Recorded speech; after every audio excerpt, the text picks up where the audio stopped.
So there's a new live action How to Train Your Dragon film coming out, and like with a lot of people, it's really invigorated my love for this franchise and the characters in it. So I decided to finally make a cosplay that I've been wanting to do for ages, which is a Toothless cosplay. To start, I drew up a design of what I wanted the cosplay to look like, and I ended up drawing very heavily on Cloud from Final Fantasy, because I wanted the outfit to be quite skin tight as it will represent Toothless skin, but I also wanted it to be very clearly battle attire, and to me Cloud's main outfit is exactly that, so that's exactly what I went for. Harness wise, I wanted the straps to mainly be on the chest to mimic where his saddle is, and I also originally wanted to add arm cuts, but I decided not to make them in the end just because I didn't want to draw the eyes away from the wings. I did think about adding shoulder armor instead because a lot of the Vikings in the films have shoulder armor, but I felt like it would really get in the way and be a bit too cumbersome for me, so I didn't go with that either. Trouser wise, I was originally going to go with more like cargo style trousers, but then I saw these adorable trousers on my TikTok and I ended up going in a slightly different direction with them. So I took the silhouette and the trim details from this TikTok and added these big thin pieces. Essentially my legs are going to act as his tail. I really didn't want to have an actual tail because tails are just so impractical to have if you want to actually wear these cosplays out and about, but obviously his tail fin is very integral to the franchise, so I really wanted to include that, so I'm glad I found a way of including it without having a big massive tail on the back of me. Moving on to actually making the cosplay, I started out with the easiest piece, which was the bodysuit. For this I found this amazing iridescent scale lycra fabric, and I just love it so much. It's definitely the coolest fabric I've ever used for any sewing project, and I think it's perfect for Toothless because it's not only scales, it's also blue, and he very much has hints of blue in his design, and I really wanted to bring that out in this cosplay just to give it a little bit more of an interesting element, and I feel like it just goes better with the red.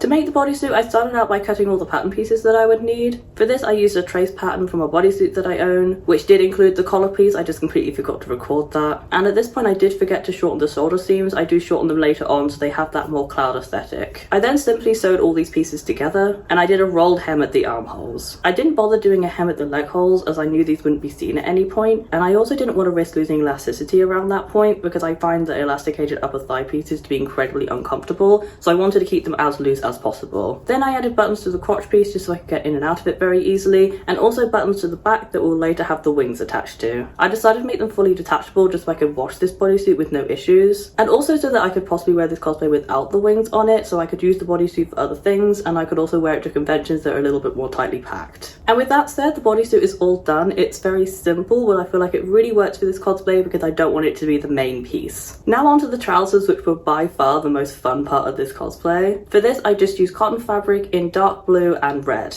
First task for this was cutting out the main pieces of my trousers. I did this using the pattern I always do for trousers, which is traced off of my favourite trousers. As I knew I wanted really wide leg trousers, I also added extra strips down the side of each leg, just to widen the bottom of the legs and give it more of that look that I was going for. I will say I really do need to remember seam allowance more because I completely forgot to add seam allowance onto these pieces, and that made me worry that they wouldn't end up being big enough for me. Luckily they ended up being a little bit too big, but if I hadn't added those extra strips they definitely would have been too small. So I do need to think about that in the future. Maybe if I just corrected the pattern pieces, like added extra strips to it, I wouldn't have to worry about it because then I could just use it straight from the pattern piece like I normally do, but they would actually be the right size for once. Next I sewed together all the individual leg pieces to make 2 fully complete leg panels out of the 6 pieces that I originally cut out. To make these panels look neater I also sewed down the seam allowance. This was slightly fiddly because these panels don't lay flat anymore, but I do think it makes a really big difference to the end result because everything just looks so clean. With the panel pieces all sewn, I then pinned them together just so I could work out where I wanted certain things to go, like the waistband, the pockets, and where I wanted the image on the knee to end up. Using these markings, I then cut down the top of the trousers and also added in that little space for the pockets later on. On to the really fun part of these trousers, which is the tail fins. I started out by sketching out a pattern using the size of the trousers, the stitches that were already in place, and the vague position I decided on for the decal. I also had a reference up on my computer for this as I didn't know what his tail fin really looked like off the top of my head. And then once the pattern was done, I transferred it onto 2 layers of red and 2 layers of the dark blue to create 2 different coloured tail fins. And one will eventually end up on each leg, with the red being on the left hand side.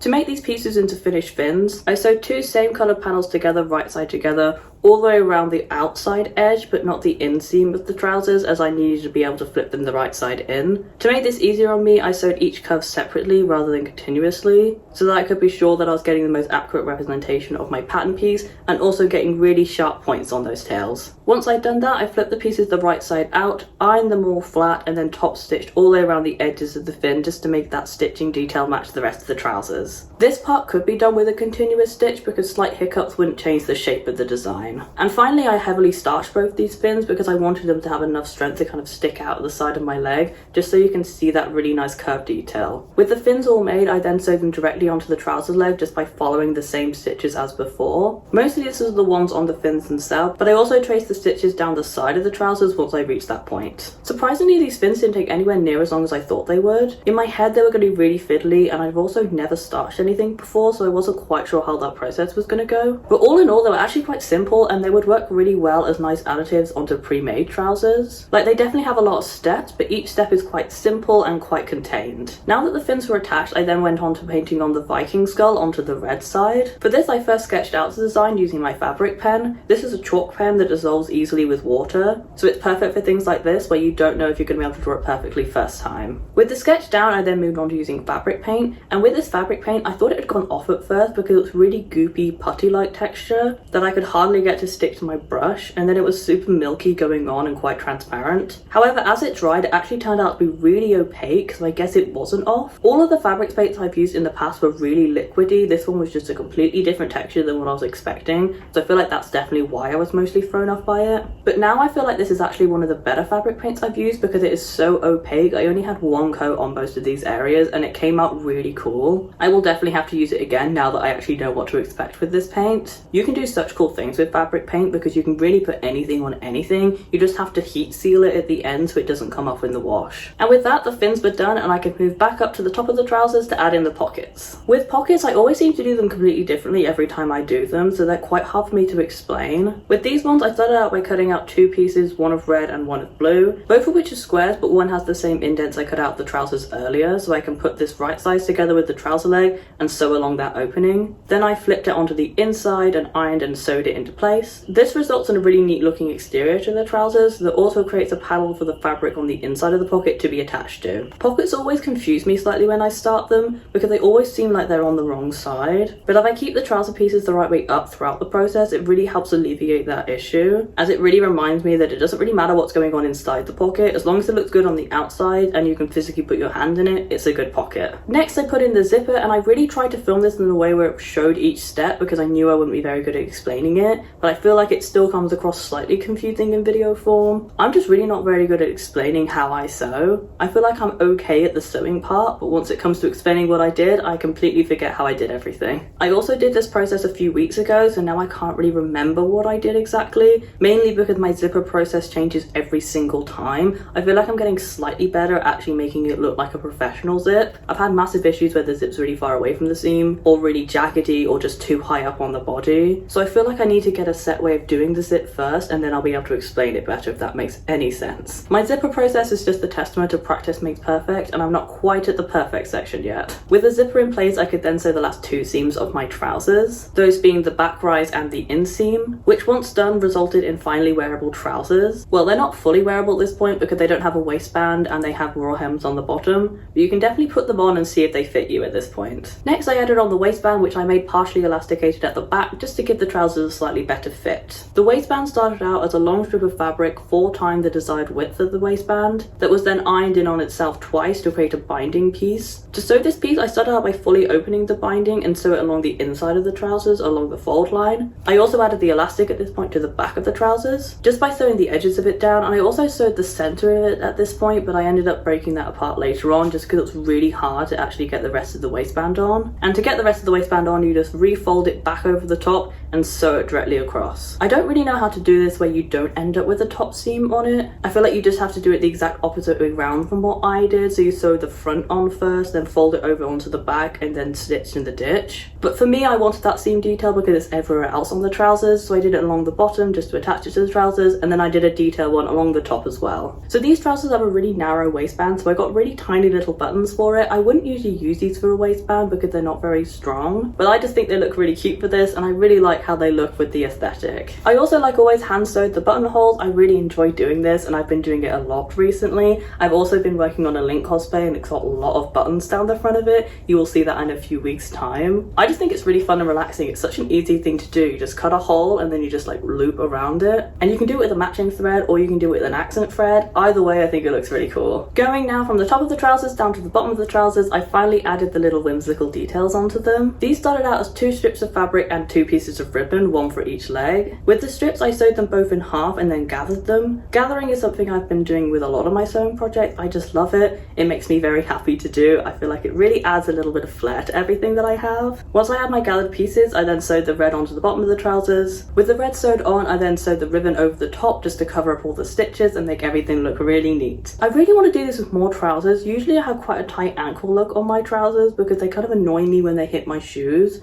But I've been wanting to branch out in terms of styles lately, and I feel like this would be perfect for me. And with that, the trousers were all done. These are by far my favourite part of this cosplay, and I would definitely wear them out the house if they were more my colour. I'm really tempted to make like a green and pink pair. I feel like that would be really cool. Next, I moved on to making the harness. This was also a really easy and really fun process. For this harness in particular, I just made long tubes of brown fabric that I ironed completely flat. And I also added in some square metal rings just to bring in a little bit more interest and to make it look a little bit more industrial. And then I kind of just played around with these things until I had a design that I really liked. So most of the design is focused around the chest, and I think it came out really cool, and it makes me really want to make other harnesses. Like with the trousers, I probably would wear this out the house if it was a different color, but brown definitely isn't in my general wardrobe. It's just not a color that I ever wear. But maybe if I made this same harness in a purple, it would be really cool to wear outside. We can now move on to the final piece of the outfit for this cosplay, which is the wings. These wings had a very similar process to the trouser fins. They are just slightly more plushy because I used a wadding inside them, and they also need a little bit more structure, so I added cardboard inside them. They also have different fabrics on the inside and the outside. So the inside is the iridescent scale fabric, and the outside is the cotton from the trouser pieces. For the inside, I also added a thin bit of the plain fabric to the top of them to act as his bone. I just felt like this would look slightly more realistic because his wings definitely look like bat wings, and bats have very obvious bones at the top of their wings, whereas the inside part is definitely more like skin, so I feel like it kind of gives that look to them. With those strips added to the main pieces, I then went to sewing it all together, and I did this by stacking all my fabric. First up, there was a layer of wadding, then the iridescent layer facing upwards, and then the plain layer facing downwards. And then I simply sewed these together in the exact same way I did the tail fins. The only thing different that I really did at this point was I didn't do a detail stitch along the edges because I wanted them to be that plushy material. Next, I added the internal cardboard structure to the wings. This was really fiddly to sew into place because I had to sew all the stitchings with the cardboard inside the wings because I knew I wouldn't actually be able to fit it inside once it was stitched. And the cardboard was just getting crushed on the side of the machine, or it was knocking the foot of the machine.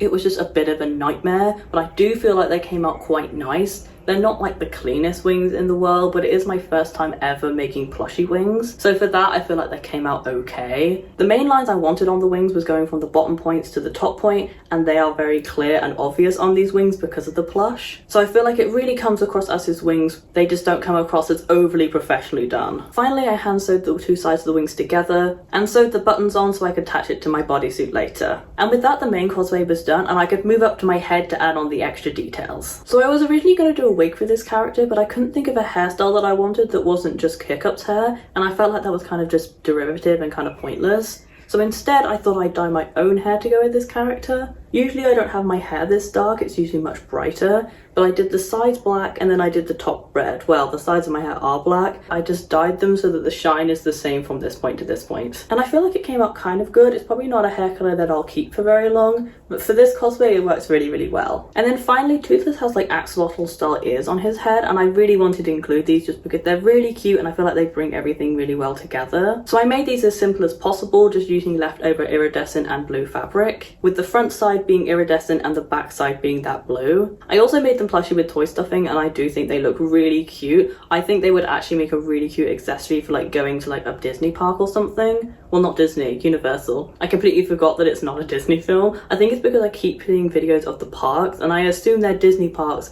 because they're like that high caliber that Disney usually has, but it's just because Universal's been doing so much better in terms of park recently. Anyways, with that all said, this cosplay is finally done and I can finally show you the final result.